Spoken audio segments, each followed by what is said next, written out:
Hey guys, it's Samantha. So I'm just going to divide this video into two different things. First is going to be what you have to do in order to study, so talking about planners and keeping track of everything you're doing. And then on the other hand, I'm just going to be talking about tips that will actually work while you're studying. So first part of the video is how to study, what to keep while you're studying, like planners and timetables. And the second part of the video is tips when you're actually doing work. So talking about what you need to do in order to actually start studying, the number one thing that you have to remember is that you have to be motivated. You're not going to get any work done if you just sit down and you don't feel any motivation. I'm going to talk about ways to get motivated later on in the video, but I just want you to know that you have to have some sort of inspiration or else you're not going to go anywhere. The ways that I like to get inspiration are by having people to look up to, and this could be YouTubers who make study with me's, or setting little goals for yourself. Like if I do this amount of work, then I can, I don't know, get a long break, and you might look forward to that, making you want to study. And sometimes for me, I just get a sense of accomplishment when I study, which is sort of why I do it so much. It just makes me feel like I've been productive, and it's a really nice feeling. Also, you have to remember that if you need a break, take the break. As long as you get back to what you were doing and you finish what you wanted to do, you could take a break. It's perfectly fine. You don't have to work for solid 10 hours a day and not have a break. You could obviously have a break. It's perfectly fine. So as I was talking about goals, I'll talk about that when I talk about to-do lists and all of that. Secondly, to make sure that you're not missing out on any work that you have to do, I recommend taking a planner with you to school. This way you will be able to write everything down that the teacher tells you that you have to get done, so you'll never end up forgetting an assignment or being at a loss of what you have to do. Number 3 goes along with planners, but it's more daily things, or it can be weekly or monthly, but whatever, is to-do lists. To-do lists I find really help to motivate me, and that's probably the number one thing that really motivates me. Every single day I'll bring this home and I'll transfer what I have to do that day onto a to-do list.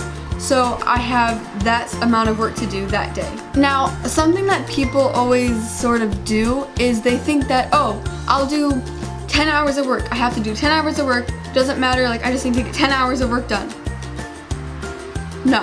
What you should do is make a to-do list of everything that you have to do and just do it. And if it takes you 10 hours, it takes you 10 hours. But you don't have to just feel like you have to work for this amount of time. What is more important is getting what you have to get done instead of trying to reach this amount of hours. I don't know if that makes sense, but I'm trying to explain that well. As I mentioned, I transfer what is in here into a planner, and I do these by printing out little things.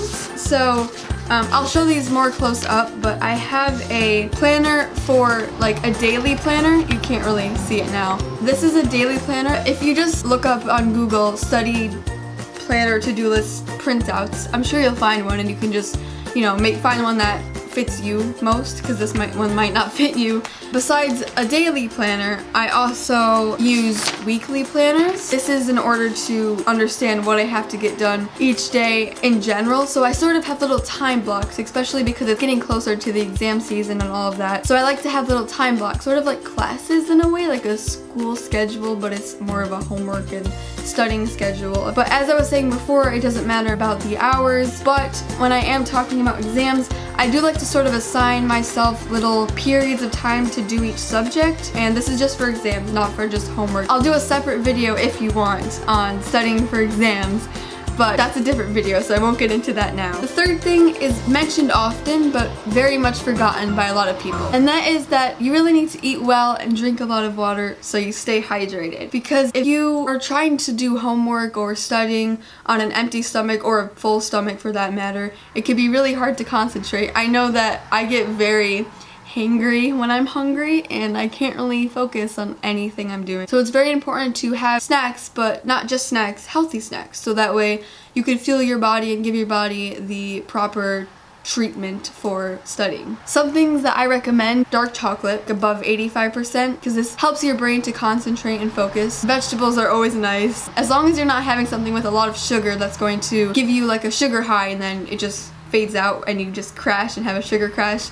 Just make sure that you make the right choices when it comes to snacks. Number 4 is sort of personalized just for me, but my mom and I, we have an oil diffuser, and we just put a little bit of water, a few drops of an essential oil. My favorites are rosemary, lavender, orange, and lemon. I really like lemon, and a lot of other ones too, but that's not what I'm talking about. I'm talking about just the purpose of it. So I use essential oils because they can really help promote an atmosphere. So rosemary, it's very good for concentration and memorization, so I like to use that, and I do actually notice a difference, but it might just be in my head, but it's scientifically proven that essential oils do have an effect. So that was it for how to study, but now I'm going to move on to studying tips for when you're actually studying. Now I'm going to move on to tips for actual studying time.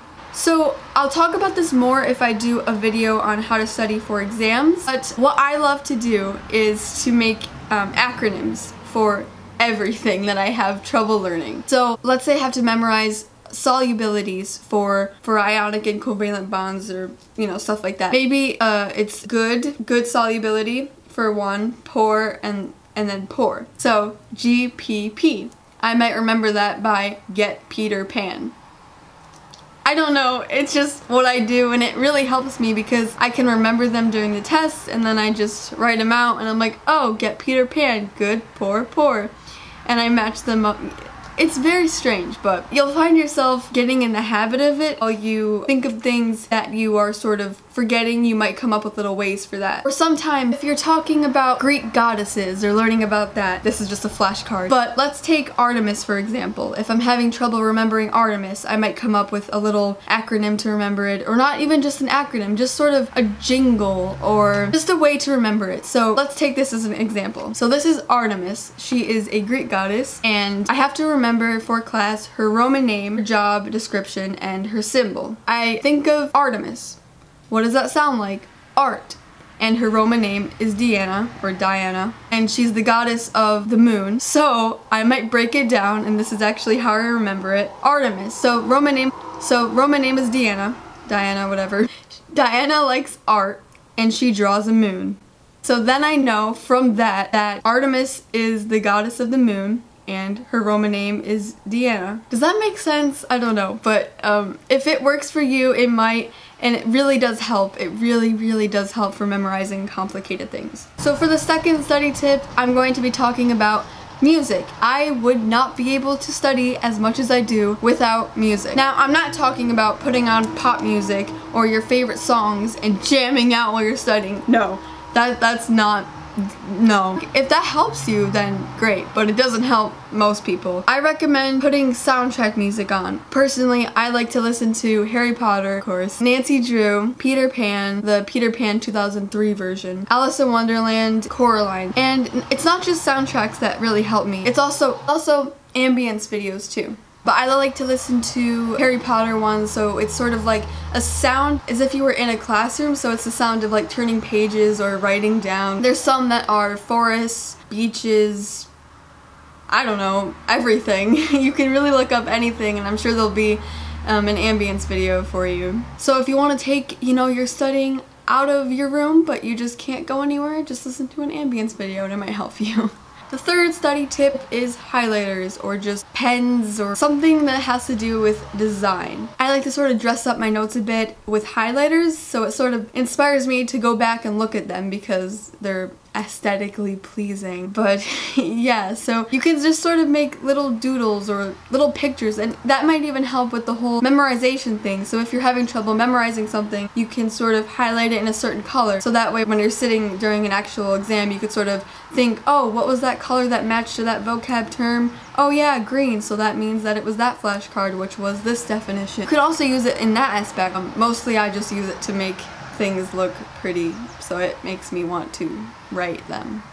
Oh, and also highlighters, for the obvious reason, to highlight key things. So you could take a highlighter, look at a piece of paper or your notes, and just use it to distinguish what sections of notes that you feel will really benefit you while you're studying. So just highlight things that you really think you're going to need, and make those things your biggest priority rather than the stuff that you didn't highlight, if that makes sense. So for the fourth study tip, sort of has to go with what I was talking about earlier with getting inspiration. But if you are feeling pretty down and you decide to take a study break, which is perfectly fine, perfectly fine. Sometimes I like to watch a study with me, or I like to watch a Hermione edit because I really love Hermione and she inspires me a lot to do well in school. Just anything like that. So if you're taking a study break, it's best to find motivation so that way you're not dreading going back to studying after the break. You can sort of look forward to it in a way. So it's really nice to have a role model per se, or just something to look forward to. And the fifth and final tip, which I think is the most important thing ever, is to have a goal. It's very important if you have a goal for each day. So let's say I come home from school and I say, I'm going to get my math homework done, then I'm going to do some chemistry practice exam questions, and then after that I'm going to do some Spanish vocab, and then creative writing for English. If you get all of that done and you get to highlight it off a checklist, it's going to make you feel so productive and so proud of yourself, and it's going to really help you while you're studying, because you're going to be, oh, after I do this task I can cross it off, and it's a really nice feeling. It's going to really motivate you while you're studying, and that goes on with the role model. Just have something that you're looking forward to. Make sure that you're studying for a purpose and not just from peer pressure. Make sure that what you're doing is for you. And also, make sure that while you're studying, you're not feeling forced by other people to do well. You're not looking up to other people saying, oh, they studied for 12 hours, I should do 13 and beat them. Studying is your own personal thing. And studying for 20 hours a day, it's not for everyone. Studying is for your own personal benefit. It's not for anyone else's benefit, it's for you. So make sure that your studying is personalized to you and you're not comparing yourself to other people. So overall, I just want you guys to know that I'm not trying to force you to study at all. That's not what I want to do. I just want to help motivate you so that you can feel proud of yourself, and hey, if studying isn't for you and you just don't want to do well in exams, then you go. It's your life. But for those of you that really do want to do well, I hope this video could help you in some sort of way. If you have any questions, please leave them in the comments. I will be happy to answer them. And if you want to see a video of how I study for exams, or how to study for exams, how to prepare for them, then please let me know and I will be also happy to do that too. So thank you so much for watching. It really means so much to me, and I hope you have an awesome and amazing day. Bye!